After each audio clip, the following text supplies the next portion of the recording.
अंधेरी रात थी, आसमान में बिजली कड़क रही थी, ऊर्जा परम पर थी, बारिश चरम पर थी। मथुरा नगरी की काल कोठरी थी, माँ देवकी को प्रसव की पीड़ा उठी थी, स्वर्ग में देवों की उत्कंठा बढ़ी थी, ये कृष्ण जन्म की घड़ी थी।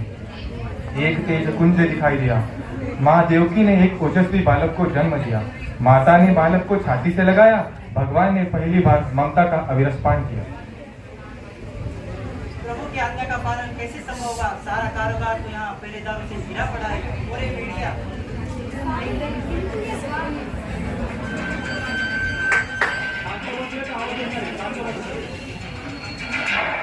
प्रभु की आज्ञा का पालन कैसे संभव होगा? सारा कारोबार तो यहाँ पहले दाम से गिरा पड़ा है। पूरे मीडिया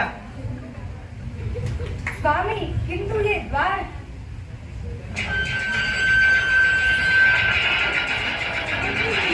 अपरंपार है।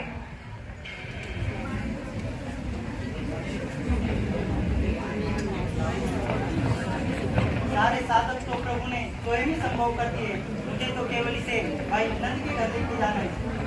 क्योंकि मैं समझ सकता हूँ अपने पुत्र से बिछड़ना इतना कष्टदायक होगा। ले लो, इसे अपने गोद में भर दो। नहीं, यदि इस माँ ने अपने बालक को अपने हाथ से थाम लिया तो स्वयं से दूर नहीं कर पाएगी। अब मैं इन्हें अपने हृदय से तब लगाऊंगी जब ये स्वयं मेरे पास आए। आप जाइए, हमारे पास अधिक समय नहीं है, आप जाइए। देवकी ने बालक को वासुदेव को सौंप दिया। टोकरी में बालक रख वासुदेव ने प्रथम प्रणाम किया।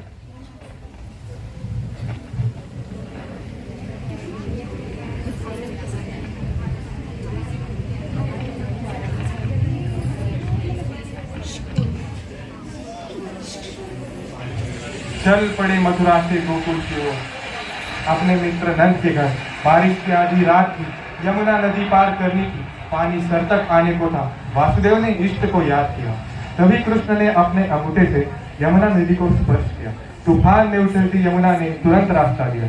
ये बड़ी अनोखी बात थी, पर यह तो कृष्ण लीला की शुरुआत थी।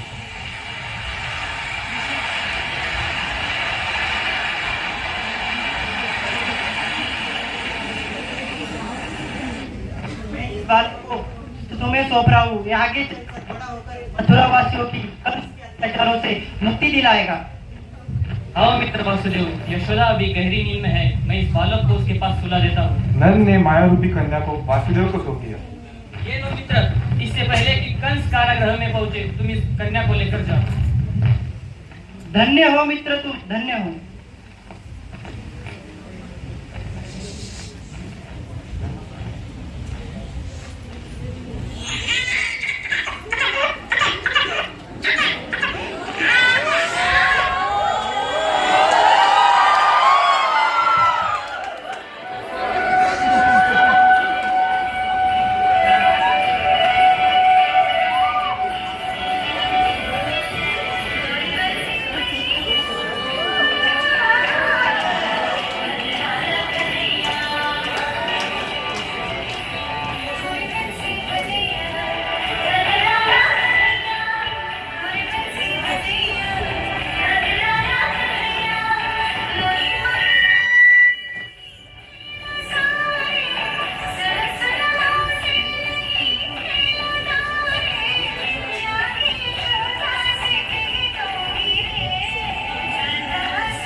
वासुदेव कृष्ण नंदलाल कृष्ण, यशोदा नंदन कृष्ण, देवकी पुत्र कृष्ण, मुरलीधर के अद्भुत बालक ने अपना बचपन बिताया और अपने अद्भुत बाल लीलाओं से वृंदावन वासियों का दिल जीत लिया।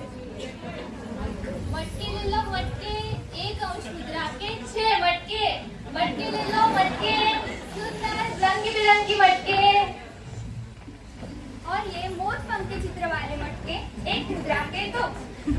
और ये लाल रंग के मटके 1 मुद्रा के 3। मटके ले लो मटके, सुंदर सुंदर मटके। तेजस जो दे माइक। देखो इन मूर्ख लड़कियों को कैसे मटके बेच रही है। ये काम तुम्हारा नहीं हमारा है।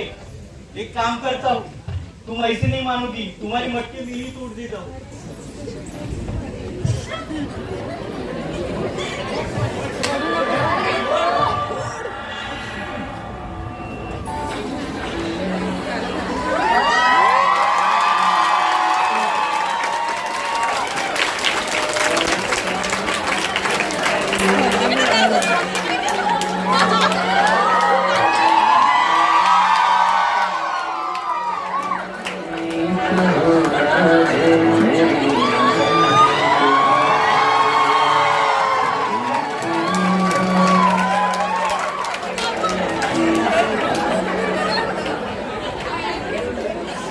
ते परमेशानी रास मंडल वासिनी रासेश्वरी नमस्ते कृष्ण प्राणाधिक प्रिय।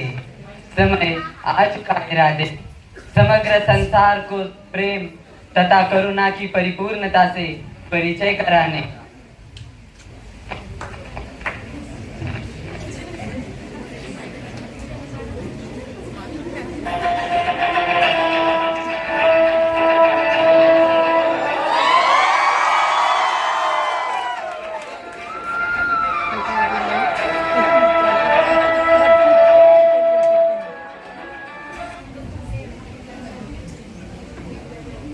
हो कोण तुम? कृष्ण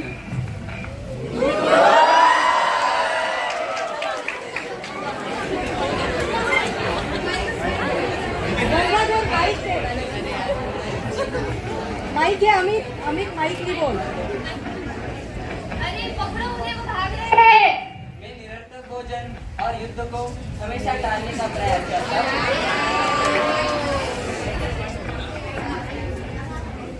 सुनो, तुमने मटके फूटने से बचा है, मुझे तो लगा कि तुम युद्ध करोगे। यही तो समस्या है, जो मैं देखता हूँ वो मैं हूँ नहीं, और जो मैं हूँ उसे देखने की आवश्यकता नहीं बनती।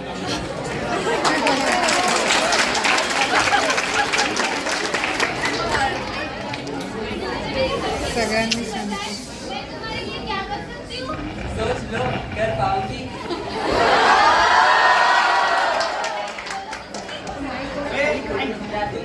मेरी सखी बनूंगी।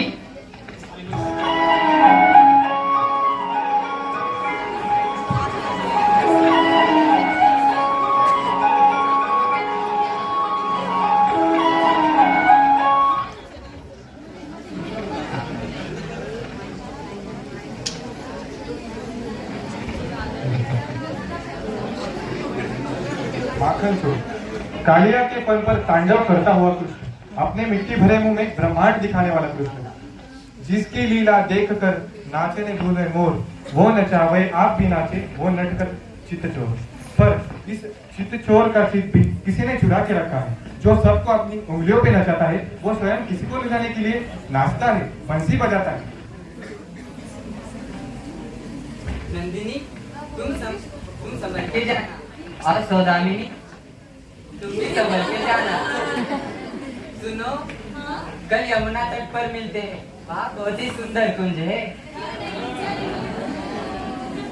बड़ी चिंता हो रही है तुम्हें इन सबकी। इतनी ही चिंता है तो स्वयं जाकर छोड़कर आओ ना उन्हें। किंतु स्मरण रहे, यदि मुझसे मित्रता करोगे तो ही इन सबसे मित्रता संभव होगी, अन्यथा नहीं। हमारी और उसके पास। अच्छा, तो बात यहाँ तक पहुँच गई है।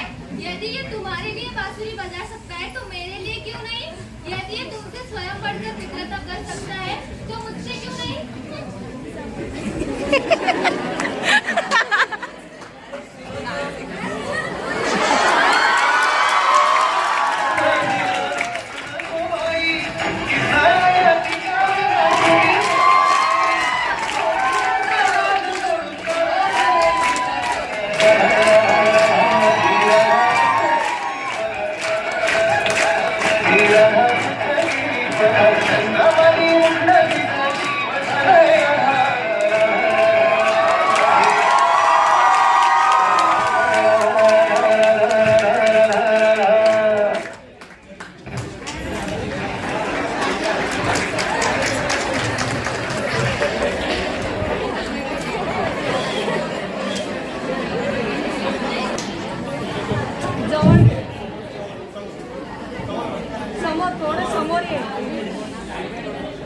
यशोदा सुनती हो?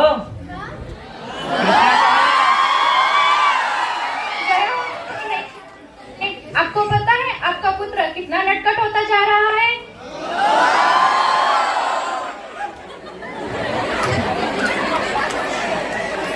क्या मैं अंदर प्रवेश कर सकता हूँ?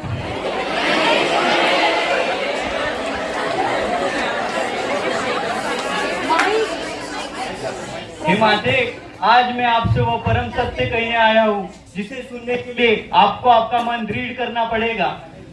किंतु ऐसी क्या बात है मुनिवर? यह विधि का विधान है, यह इस जीवन का परम सत्य है, पूर्व लिखित नियति का सार है जो नंद ने आपसे छुपाए रखा। सत्य तो यह है कि कृष्ण आपके पुत्र है ही नहीं, वो तो वासुदेव तथा देवकी के पुत्र है। कृष्ण कोई साधारण बालक नहीं, वो तो विष्णु के 8वें अवतार है। उनका जन्म कंस के अत्याचारों से मुक्ति तथा संसार के उद्धार हेतु हुआ है। हे मैया, ये सत्य कह रहे, मुझे मथुरा जाना ही होगा, उन्हें मेरी आवश्यकता है, क्षमा करना माते।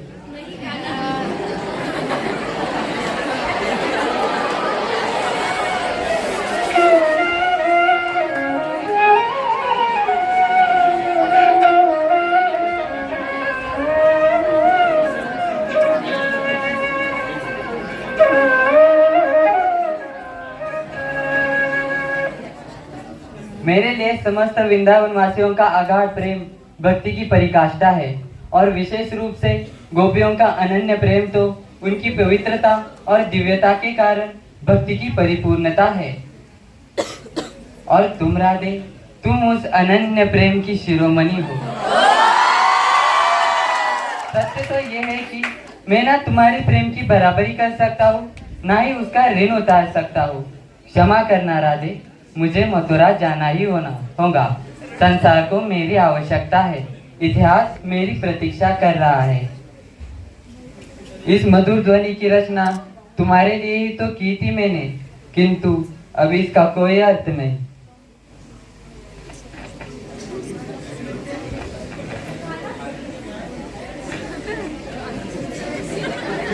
श्री कृष्ण और बलराम कंस वध के बाद शिक्षा और अस्त्र शस्त्र का ज्ञान प्राप्त करने के लिए उज्जैन जाते हैं। वापस आने के बाद वह मथुरा वासियों के लिए भगवान विश्वकर्मा को एक नए और भव्य दिव्य नगर द्वारका बनाने की आज्ञा देते हैं और द्वारकाधीश कहलाते हैं। और द्वारका गांधारी पुत्र दुर्योधन और कुंती पुत्र अर्जुन इंद्रप्रस्थ से इसी द्वारिका नगरी में सहायता मांगने आते हैं। बाद में वह कुरुक्षेत्र के लिए प्रस्थान करते हैं और कुरुक्षेत्र की इस रणभूमि में श्रेष्ठ धनुर्धर अर्जुन को भगवान श्री कृष्ण से श्रीमद् भगवद गीता का ज्ञान प्राप्त होता है। सोचता था मैं वीर हूँ,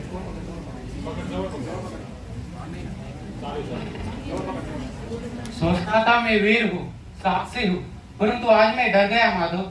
योद्धाओं जैसा कोई गुण नहीं है मुझ में, पर मेरे यह समझ नहीं आ रहा कि आपकी सिद्धि से क्या लाभ होगा। अपने चंचल मन को मनमानी ना करने दो पार्थ, उसे अपने आत्मा के अधीन करो। सच तो यह है कि अपने चंचल मन को मनमानी ना करने दो पार्थ, उसे अपने आत्मा के अधीन करो। समय सबसे बड़ा शिक्षक होता है। जब समय आएगा तब तुम्हारी योग्यता सबके सामने आ ही जाएंगी। इसलिए युद्ध करो पार्थ। किंतु माधव, मुझे तो ऐसा प्रतीत हो रहा है कि इस युद्ध से महाविनाश होने वाला, कहीं महान व्यक्तियों की मृत्यु हो जाएगी, महाविध्वंस हो जाएगा माधव। हे महाबाहु, युद्ध के परिणाम का विचार छोड़ दो। इस धर्म युद्ध में सारे अधर्मियों का नाश होगा। युद्ध सभा का स्मरण करो पार्थ। एक बार इस रणभूमि की ओर देख लो, क्या दिखाई दे रहा है तुम्हें? हे माधव, मुझे सामने गंगा पुत्र पितामह भीष्म, कर्ण, द्रोणाचार्य, अश्वत्थामा जैसे महान योद्धा दिख रहे, और मैं अपनी भुजाओं से उनका वध किस प्रकार कर पाऊंगा? किंतु तुम्हें दुर्योधन नहीं दिख रहा, क्या दुशासन नहीं दिख रहा पार्थ? स्मरण करो, युद्ध सभा में इन्हीं हाथों ने पांचाली का वस्त्र हरण करने की चेष्टा की थी पार्थ। क्या इनका वध अनिवार्य नहीं? हाँ, अवश्य इनका वध अनिवार्य है, किंतु माधव, जिस स्नेह को उन्होंने हमें बड़ा किया, उन गुरु पितामह का ये वध किस प्रकार कर सकता हूँ? ये तो धर्म के विरुद्ध हो जाएगा। कर्मण्येवाधिकारस्ते मा फलेषु कदाचन माँ कर्म फल हेतुर्भु माते संगो सत्कर्मणि। हे धनंजय, कर्म करने का अधिकार तो इस जीवन में सभी को है, किंतु उससे प्राप्त फल ये तो किसी के अधिकार में नहीं। इसलिए कर्म करो पार्थ और धनुष उठाओ। हे माधव, यदि कोई पशु किसी की हत्या करे तो उसे पाप लगेगा, परंतु यदि कोई मनुष्य किसी के आकारण हत्या करे तो उसे पाप लगेगा। अवश्य ही सत्य कहा तुमने पार्थ, परंतु यह अंतर क्यों माधव? ऐसा इसलिए पार्थ क्योंकि इस संसार में केवल मनुष्य ही है जो विवेकतापूर्ण विचार कर पाता है। एक मनुष्य ही है जो अच्छे और बुरे के बीच का अंतर जान पाता है। इसलिए पार्थ, परंतु माधव, मनुष्य ज्यादातर अधर्म का ही मार्ग क्यों चुनता है? धर्म और अधर्म के बीच का अंतर तो सभी को ज्ञात होता है पार्थ, किंतु मनुष्य कई विचारों का अनुकरण करता है। नहीं पार्थ, लोग तो केवल वर्तमान में मिल रहे सुख को भोगने का प्रयास करते हैं, किंतु भविष्य में उसका क्या परिणाम होगा इसका तो कोई विचार नहीं करता। इसी कारण धर्म की हानि होती है पार्थ। ये फर्क है, मुझे आपकी सारी बात समझ आ गई, किंतु मेरे ये समझ में आ रहा कि आप तो सारे जगत के स्वामी, चाहे तो यह युद्ध यही समाप्त कर सकते हो, परंतु इतनी बड़ी हानि क्यों? तुम ही सोचो पार्थ, जो समाज इंद्रप्रस्थ की साम्राज्ञी महाराज द्रुपद कन्या तथा पांडवों के पत्नी के वस्त्रों पर चुप रहे, वो भला सामान्य स्त्री की धन की रक्षा किस प्रकार कर पाते? यही कारण था पार्थ, समाज को दिखाना था कि जब जब किसी स्त्री की मर्यादा भंग होगी तब तब अवश्य ही महाभारत होगा। यदा यदा ही धर्मस्य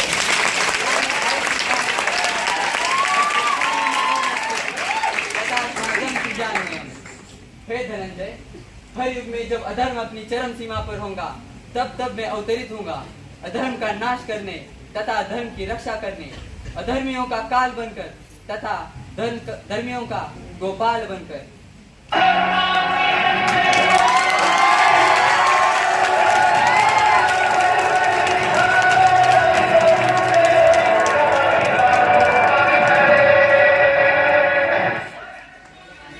अप्रतिम परफॉर्मेंस फर्स्ट ईयर ग्रुप। माँ यशोदा का जो दुलारा था कम नहीं देवकी को वो प्यारा था। गोपियाँ ग्वाल